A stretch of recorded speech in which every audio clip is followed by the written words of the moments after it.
Welcome to Episode 3 of Why Men Fight, Bertrand Russell's vision for peace and progress. Today we explore Russell's powerful indictment of the modern state, how it dominates our lives, shapes our fears, and what a freer, more human-centered society might look like. That's right. We're diving deep into Bertrand Russell's Why Men Fight, specifically Chapter 2, simply titled The State. And this was written, what, 1916? Yeah. Right in the middle of the First World War? Exactly. And Russell, he saw the state as one of these two colossal, increasingly harmful forces, the other being private property. But here, yeah, his focus is squarely on the state. So what was his aim with this chapter? Was it just to tear the state down? Not entirely. I mean, he definitely wanted to show how much of its power was, in his words, great, unnecessary, and harmful. He wanted to see how it could be reduced. But not eliminated. No, and that's kind of surprising maybe. He actually acknowledges that some state functions probably ought to be expanded. It's a nuanced critique. Okay, so let's unpack that. What, for Russell, is the state at its core? What's this thing he's analyzing? Fundamentally, he says it's the repository of the collective force of its citizens. Simple as that, almost. Collective force. Okay. And how does that force get used? He splits it in two. There's the internal use and the external use. Internal being, law and order, police. Precisely. Law and police. And in a civilized place, that force is supposed to follow rules, right? Criminal law, predictable procedures. Okay, makes sense. So what's the external force then? That's the power to wage war. Army, Navy. And the big difference for Russell is that this power, this external force, it isn't really regulated by rules. It's just based on whatever the state decides is in its interest. Yeah, national interest, which, you know, can mean pretty much anything the government wants it to mean. It's not bound by the same kind of legal framework. So force with rules inside, force without rules outside, that feels like a critical distinction. It is. Russell argues that force used according to law, even if imperfect, is less pernicious than just arbitrary, capricious force. So international law would be better than nothing. Definitely. He'd see that as an advance. But his vision goes further. He's aiming for something, well, almost above law. Above law. What does that mean? He wants the benefits of law. You know, security, protection from violence, but without the downsides, without the coercion, the loss of freedom that comes with police and strict regulations. So less force overall. Exactly. Limit the occasions and the degree that force is used. The goal is freedom for pretty much everyone, not just the strong guys who'd win out in total anarchy. Right. And this is where he starts getting into how powerful the modern state really is. He says it's basically absolute, doesn't it? Within limits, yeah. The only real checks are the fear of internal rebellion, people rising up, and the fear of being defeated in war by another state. But inside those boundaries, absolute power. And he lists examples that still sound pretty powerful today. Oh, absolutely. Taking property via taxes, deciding marriage laws, inheritance. Controlling what people say or think. For sure. He mentions the U.S. requiring immigrants to reject anarchism or polygamy. In England, people being jailed for religious views or even for, like, agreeing too much with Jesus's teachings about non-resistance. Seriously? Yeah, and definitely for criticizing the war. His point is, disagree with the state's goals and you could face punishment like old-school heretics. Wow. And he points out that this power is so effective it kind of hides itself, right? Yeah, the success of the tyranny conceals its extent. People are often too scared to dissent, so you don't always see how tight the grip really is. It makes the persecution seem just not worth the risk. And the ultimate example of this state power for him is conscription, universal military service. That's the peak, yeah. It perfectly shows the state's contradictory logic. It's almost insane priorities. How so? Well, think about it. The state will punish you severely, maybe even execute you, for killing someone within its borders. Right. Murder is the ultimate crime. Refusing to go kill foreigners when the state orders you to, that, Russell says, is often considered an even worse crime. Refusing to kill is worse than killing. That's... Yeah. It completely flips morality on its head, doesn't it? It shows the state's morality is purely about itself, its own power and survival, not about any universal human ethic. He has that example of the artist and the musician. Oh, the French artist and the German musician, yeah. That's brilliant. Two people who probably have more in common with each other culturally than with many of their own countrymen. Compelled to try and kill each other. Exactly. Not because they hate each other, but because their states say so. And if they were to meet between the trenches and say, hey, let's just not do this, what happens? Their own side shoots them for treason or desertion. Right, so civilization loses either way, but the state only cares if its guy wins. It's just national ego. That's where he uses the phrase, the politics of bedlam. Bedlam, yeah, madness. He sees this power, the power to force people into this situation, to make neutrality impossible, as just wholly evil. He compares it to religious persecution. He does. He says it's like the church persecuting heretics. It demands this blind, unquestioning obedience, turning citizens into something like janissaries or secret agents, just tools of the state's will. He even notes how states were persecuting groups trying to promote international peace during the war. But it's not just direct force, like laws and armies. He also talks about public opinion, right? Big time. The state doesn't just command, it persuades. It shapes how people think, using speeches, the press. Propaganda, essentially. Pretty much. And he argues that a tyrannical public opinion can be just as bad for liberty as actual tyrannical laws. That story about the white feather, that's brutal. It is. A soldier, rejected for service, so not legally obligated to fight, but he's hounded by the public. Women giving him white feathers, symbols of cowardice, until he cues himself. So no law was broken by him, but the social pressure fueled by the state's war narrative. It acted like a death sentence. It shows how powerful that informal control can be. The penalty inflicted by society was just as harsh, maybe harsher than anything a court could do. So real freedom needs more than just good laws. It needs a tolerant society. Exactly. You need legal freedom and a culture that doesn't engage in what he calls that instinctive inquisition into our neighbors' affairs, often disguised as upholding morality. He has that great line. Thinking ill of others is not in itself a good reason for thinking well of ourselves. Yeah, it cuts right through that self-righteousness. Mm. And because the state actively helps create that public opinion, it's part of the state's power mechanism. Okay, so that's internal power. What about the state's power outside its borders? He's pretty blunt about that. He says it's derived almost entirely from war or the threat of war. And its activity is usually just plain selfish. Selfish meaning? Meaning it's not about universal good or anything noble. It's about exploiting weaker countries, grabbing resources, or just gaining power and prestige for its own sake. He lists examples, right? Oh yeah, he goes through the recent history of his time. Britain in South Africa, the U.S. in the Philippines, France in Morocco, Germany, Russia, Japan. Basically all the great powers acting ruthlessly abroad. His dry comment is that Austria hadn't done the same only because it lacked the opportunity, not because it had better morals. So the picture is pretty grim, this powerful, often morally bankrupt state. Right. Why do people put up with it? Why do they acquiesce? Good question. He digs into the psychology. He says traditional loyalty to kings or whatever is fading. The real driver, he thinks, is tribal feeling. That basic human need to belong, to be part of a we. Exactly. That essential need. It's about identifying with your group, your nation, bound by shared history, maybe language, common likes, but also, crucially, common enemies. He contrasts this with groups based on shared beliefs, like religions. Yeah. Historically, a shared religion, like Christianity or Islam, could sometimes create bonds across national lines. But he thinks that as traditional religious belief weakened, that tribal feeling, nationalism, got even stronger. It filled the void in a way. Did he see any alternative group feelings, Yeah. like socialism? He mentioned socialism. Socialists had this idea of class solidarity that did cross borders, but he notes that, push come to shove, even that often wasn't strong enough to resist the pull of wartime patriotism in 1914. Nationalism usually won out. Okay, so tribal feeling is huge. What else makes people accept state power? Fear. And he actually says the fears involved are not unreasonable. There are two main kinds. The first being Fear of chaos within. Fear of crime, anarchy, breakdown of order. And Russell acknowledges this is where the state has a genuine positive role. providing security, keeping the peace internally. Right. Preventing constant private violence, stopping society from collapsing into warlordism. That's a great achievement, he says. People, especially those with property, fear losing that order, fear a return to chaos, so they support the state's authority. Makes sense. And the second fear. Fear of attack from outside, fear of aggression from other states. Every nation feels vulnerable. So they arm themselves for defense. Exactly. But here's the trap. The weapons you build for defense also look like a threat to your neighbor. and they can be used for attack. So everyone arms up. Leading to an arms race. An arms race, yeah.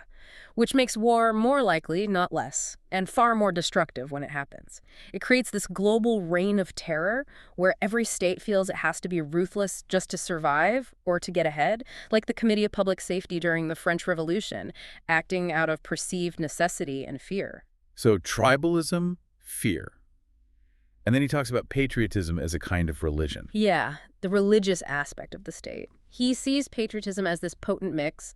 It's partly natural stuff, love of home, liking your fellow countrymen, pride in achievements. But there's more to it. Yes, there's this element of worship, a willingness to sacrifice yourself, to merge your individual life into the life of the nation. That quasi-religious fervor, he says, is vital to the state's power. It taps into something deep, maybe even noble in people. And states actively encourage this, don't they? Through education. Oh, absolutely. He says education everywhere is designed to pump up your own nation's virtues and downplay or invent flaws in others. It creates this deep-seated belief that your side is always right and deserves ultimate loyalty. But he's very critical of patriotism as a religion. Highly critical, because its goal isn't universal. The good it seeks is just for your nation, often at the expense of others. So, a world full of patriots is likely a world full of conflict. National pride, he says, is the poison that corrupts natural affection for one's country. A truly ethical stance needs a sense of justice that goes beyond borders. Does he see anything pushing back against this intense nationalism? He identifies a few forces. Cosmopolitanism, people becoming more aware of the world. Individualism, people questioning why their fate is tied just to where they were born. And also anti-capitalist movements, like socialism, arguing wars are often fought for financial interests, not the people's good. Though he does add a note that sometimes socialist movements can become defensively patriotic, too. Okay, moving beyond war and nationalism. Russell also points to a problem with just the sheer size of modern states. Yeah, the feeling of individual helplessness. In these huge countries, even democracies, he argues, real decisions get made by a tiny number of officials, or are driven by this vague mass psychology.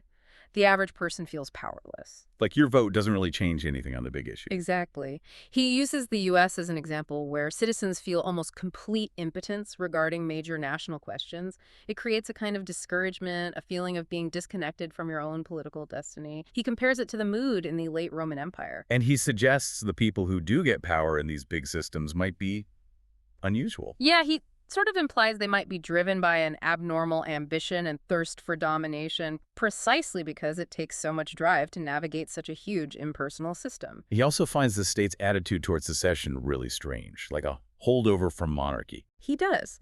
The idea that wanting your region to leave the state is inherently wicked high treason, he finds it illogical. If the goal was citizen well-being, he says, you'd just let the people in that area vote on it. Resisting secession by force is just tyranny and a cause of war. So this all seems to lead back to his core argument about what drives the state's negative aspects. Which is fundamentally that power is its chief end, especially for the big European powers of his time. Their main goal, he argues, isn't citizen welfare, it's maximizing their own external power, their military might. And that's why they restrict liberty internally, to maintain that power. That's his argument. Suppressing anti-war views, demanding obedience, it all serves the goal of maximizing the state's force potential. And he thinks this obsession with power comes from basic human emotions. Pride and fear, national pride that refuses to compromise, and fear of the pride and power of other nations. He thinks it's almost a historical accident that foreign policy got dominated by these passions, and power itself corrupts, right? He makes that funny point about headmasters. Yeah. How being in charge makes people, like headmasters or prime ministers, see everyone else as potential subordinates, making them peculiarly unfit for friendly negotiation. Their perspective gets warped by being in command. So the solution, for him, involves citizens getting more involved in foreign policy. Yes, taking a genuine interest, demanding that national pride doesn't trump everything else. He had more faith, maybe, in ordinary people's ability to see common sense and seek peaceful solutions than in the elites obsessed with dominance. And this bias he sees in foreign policy, he sees it domestically too, right? Especially with labor issues. Oh, clearly. It makes the syndicalist view that the state is basically a tool of the capitalist class look pretty plausible. He points to the obvious facts. Soldiers called in against strikers, never against employers locking workers out. Strikers are called unpatriotic, but factory owners aren't. Exactly. Even though both are stopping production vital to the nation, especially in wartime, the bias is blatant. And he puts this down to class solidarity among the powerful. Pretty much. Government officials tend to come from the same world as the employers, so they naturally see things from that perspective. Public opinion might moderate it a bit, but the underlying bias is strong. And if that bias exists in domestic issues where people have some direct knowledge, imagine how much stronger it is in foreign affairs, where most citizens rely entirely on the government and press for information. Okay, so it's a pretty damning critique overall. But you said he does see some good, some necessary role for the state. He does. There's one essential purpose he grants is, on the whole, good. Replacing private force with public law internally, order. Exactly. That fundamental achievement of substituting law for violence within society. But even then, he says, this can only be fully achieved when you have a world state doing the same thing between nations, ending war. But a world state just applying law isn't the final answer for him either. No, because law itself can be rigid, static. It reflects past power balances. To avoid conflict, law needs to adapt to the present balance of forces. He says a world legislature shouldn't just impose abstract justice, it should try to decide disputes in the way they would have been decided by force if it came to that. Wait, that sounds like might makes right. Isn't that what he's against? It sounds like it, but his point is subtle. He anticipates people calling it immoral. But he argues that if justice is completely divorced from where the actual power and willingness to act lies in society, then that justice simply won't hold without constant coercion, which is force. So true victory of the right happens when people's sense of right aligns with the stronger collective will. Kind of. A wise legislature, in his view, figures out what settlement best reflects the real dynamics and is therefore most likely to be accepted without needing violence to enforce it. It's about preventing the appeal to force by finding a stable equilibrium. Okay, so beyond just maintaining order, what positive things should the state be doing, according to Russell? He gives two main principles for positive state action. First, insisting on a universal minimum where the whole community's welfare depends on it and individuals can't or won't manage it alone. Things like public health, Yeah. sanitation. Yeah, exactly. Preventing plagues. Interfering with someone's liberty to be unsanitary is justified because it protects everyone else. Compulsory education fits here too. You can't have a functioning democracy with widespread ignorance. Basic child welfare, ensuring kids get minimum health and education if parents fail. Okay, a minimum standard. What's the second principle? Preventing injustices that arise because of the legal system itself. Things like monopolies, especially land ownership, he thought, or uncontrolled essential services like railways. The law protects these monopolies, allowing owners to profit unfairly from the community. Sounds a bit like socialist arguments. He notes the overlap. He even suggests maybe the community, the state, should get the rent from land, since taxing land doesn't discourage any productive activity, unlike taxing effort or innovation. He also adds encouraging scientific research. It benefits everyone, but it's expensive and risky for individuals. So, the state does have these important jobs. But we're back to the tension. How do you have a state strong enough to do these things without crushing individual liberty and initiative? That's the million-dollar question for him. The state is the biggest organization, potentially the biggest threat, yet we need some organization. And his solution involves empowering other groups. Yes, voluntary organizations. Groups people choose to join for a common purpose. Unions, co-ops, professional bodies, universities, whatever. Unlike the state, which is based on geography and isn't really voluntary. So these groups handle things, and the state oversees. Sort of. He imagines a future where many positive functions are carried out by these independent bodies. The state's role becomes more about setting minimum standards, maybe mediating disputes between these groups, acting like a referee or an umpire. And this decentralization fights that feeling of powerlessness. That's the idea. Multiplying the opportunities for people to take initiative, to have a say in areas that affect them, whether it's their work, their locality, their interest. He mentions ideas from syndicalism, like local government based on trades as well as areas, as a way to give people more control and check centralized power. So strong, independent organizations are key to freedom. He thinks so. They're safeguards, they're outlets for initiative. But he adds a crucial warning. Which is? Institutions alone aren't enough. You need a public that genuinely values liberty itself. Freedom of thought, freedom of speech, these aren't guaranteed forever. They have to be constantly defended because the natural human tendency is often towards conformity, towards only tolerating popular views. Liberty needs active champions. And he makes that interesting point near the end about how, even in his time, the supposedly all-powerful state couldn't always get its way against certain organized groups. Right. He mentions the government having trouble with doctors' associations, powerful unions like the Welsh miners challenging the state directly, and especially financiers. Ah, the money people. Yeah. He points out, with some irony, that while everyone else is told to sacrifice for the nation in wartime, financiers often get special treatment, guarantees, even profits. It shows, he says, the state's genuine admiration for, and perhaps fear of, concentrated wealth. It reveals where some of the real power lies beyond the formal government structure. So these powerful internal groups, are they good or bad?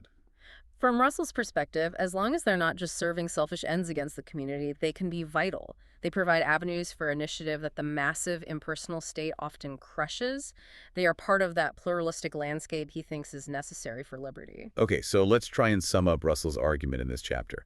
The state's main positive contribution is Preventing internal violence, substituting law for force within its borders, order. and its main negative aspects, its demerits. Promoting external violence war, and its sheer size making individuals feel powerless and stifling initiative. And the way to combat that feeling of impotence. Devolution, shifting power and initiative away from the central state towards smaller units, yes, but crucially, also towards these voluntary, functional organizations based on shared purposes or work. The state becomes more of a coordinator and arbitrator between these groups. Seeking the best possible settlement between competing interests rather than imposing its own will top-down. Exactly. He thought democratic states were kind of heading that way naturally if they weren't constantly derailed by the threat and reality of war. Which brings it all back to the title, Why Men Fight. It does. His final sobering thought in the chapter is that as long as war remains a constant threat, the state will inevitably act like a Moloch, this ancient god demanding sacrifice. Sacrificing individual lives, individual potential, individual freedom. All for the barren struggle for mastery between nations. War forces the state into its most oppressive and liberty-destroying mode. So his ultimate conclusion here, the worst enemy of freedom, both inside and outside a country, is war. A really powerful idea to end on, and one that certainly makes you think about the relationship between state power, conflict, and individual liberty today. Absolutely. What aspects of Russell's critique of the state resonate most strongly with you today? Where do you still see echoes of that politics of bedlam playing out in the world around you? Definitely something to consider.